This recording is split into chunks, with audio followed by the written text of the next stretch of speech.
Nama saya Nesda Anggraini. Di sini saya akan menceritakan tentang Umar bin Khattab. Umar bin Khattab adalah salah satu seorang Nabi Muhammad SAW yang juga menjadi khalifah kedua dari 4 Khulafaur Rasyidin. Beliau berkuasa dari tahun 634 Masehi sampai 644 Masehi dan dikenal sebagai pemimpin yang hebat, adil, bijaksana. Latar belakang Umar bin Khattab. Bin Khattab lahir di Mekah pada tahun 581 Masehi dari Bani Adi yang masih satu rumpun dengan suku Quraisy. Nama lengkap beliau adalah Umar bin Khattab bin Nufail bin Abdul Uzza. Keluarga Umar tergolong dari keluarga kelas menengah yang berdagang dan memiliki beberapa unta. Umar bisa membaca dan menulis yang merupakan kemampuan langka pada masa itu. Umar juga memiliki fisik yang kuat dan menjadi juara gulat di Mekah. Umar tumbuh menjadi pemuda yang disegani dan ditakuti karena wataknya keras dan berani. Sebelum memeluk agama Islam, Umar termasuk orang yang paling benci dan musuh terhadap Nabi Muhammad SAW dan pengikutnya. Umar sering menggunakan kekuatan untuk menyiksa dan menghalangi orang-orang yang masuk Islam.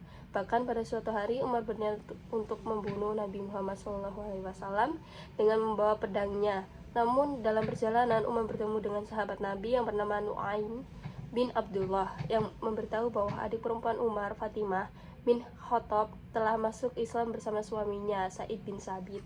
Umar menjadi marah dan bergegas ke rumah adiknya.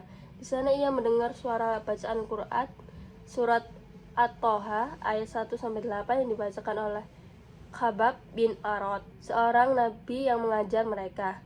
Umar memukul adiknya hingga berdarah dan meminta untuk melihat lembaran bacaan tersebut. Setelah membersihkan darah di tangannya, Umar membaca Al-Quran dan merasakan getaran di hatinya. Ia kemudian pergi ke rumah Nabi Muhammad SAW dan menyatakan keislamannya di hadapan beliau dan para sahabat. Kedatangan Umar memberikan semangat dan kekuatan baru bagi kaum muslimin. Umar menjadi salah satu sahabat yang paling dekat dan setia kepada Nabi Muhammad SAW. Beliau juga mendapat julukan Al-Faruq yang berarti orang yang memisahkan antara kebenaran dan kebatilan. Setelah wafatnya Nabi Muhammad SAW pada tahun 632 Masehi, Umar mendukung Abu Bakar As-Siddiq untuk menjadi khalifah pertama. Umar menjadi penasihat utama Abu Bakar dan menghadapi berbagai masalah, seperti memberontakkan kaum munafik, penyebaran Islam keluar Arab, dan pengumpulan Al-Quran dalam satu mushaf. Ketika Abu Bakar sakit sebelum meninggal pada tahun 634 Masehi, beliau menunjuk Umar sebagai khalifah selanjutnya. Umar menerima amanah tersebut dengan rasa takut dan tanggung jawab. Beliau berjanji untuk menjalankan syariat Islam dengan sebaik-baiknya dan meminta bantuan dari Allah Subhanahu wa taala dan kaum muslimin. Di bawah kepemimpinan Umar, kekhalifahan Islam mengalami perkembangan pesat baik dari segi wilayah maupun peradaban. Umar berhasil menaklukkan dua kekaisaran besar pada masa itu, yaitu Kekaisaran Sasaniyah dan Persia, dan sebagian besar Kekaisaran Romawi Timur di Syam, Mesir, Palestina, Armenia, dan Anatolia. Selain itu, Umar juga melakukan berbagai reformasi administrasi, sosial, ekonomi, militer, dan hukum. Umar bin Khattab meninggal pada tanggal 3 November 644 Masehi akibat ditikam oleh seorang budak Persia bernama Abu Lu'lu'ah al-Majusi.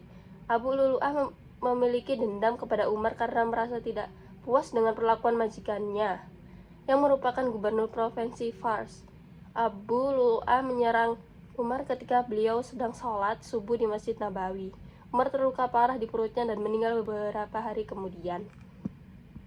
Sebelum meninggal, Umar menunjuk 6 orang sahabat untuk memilih khalifah berikutnya. Dari antara mereka, ke-6 sahabat tersebut adalah Utsman bin Affan, Ali bin Abi Thalib, Abdurrahman bin Auf, Sa'ad bin Waqqas, Zubair bin Awam, dan Thalahah bin Ubaidillah.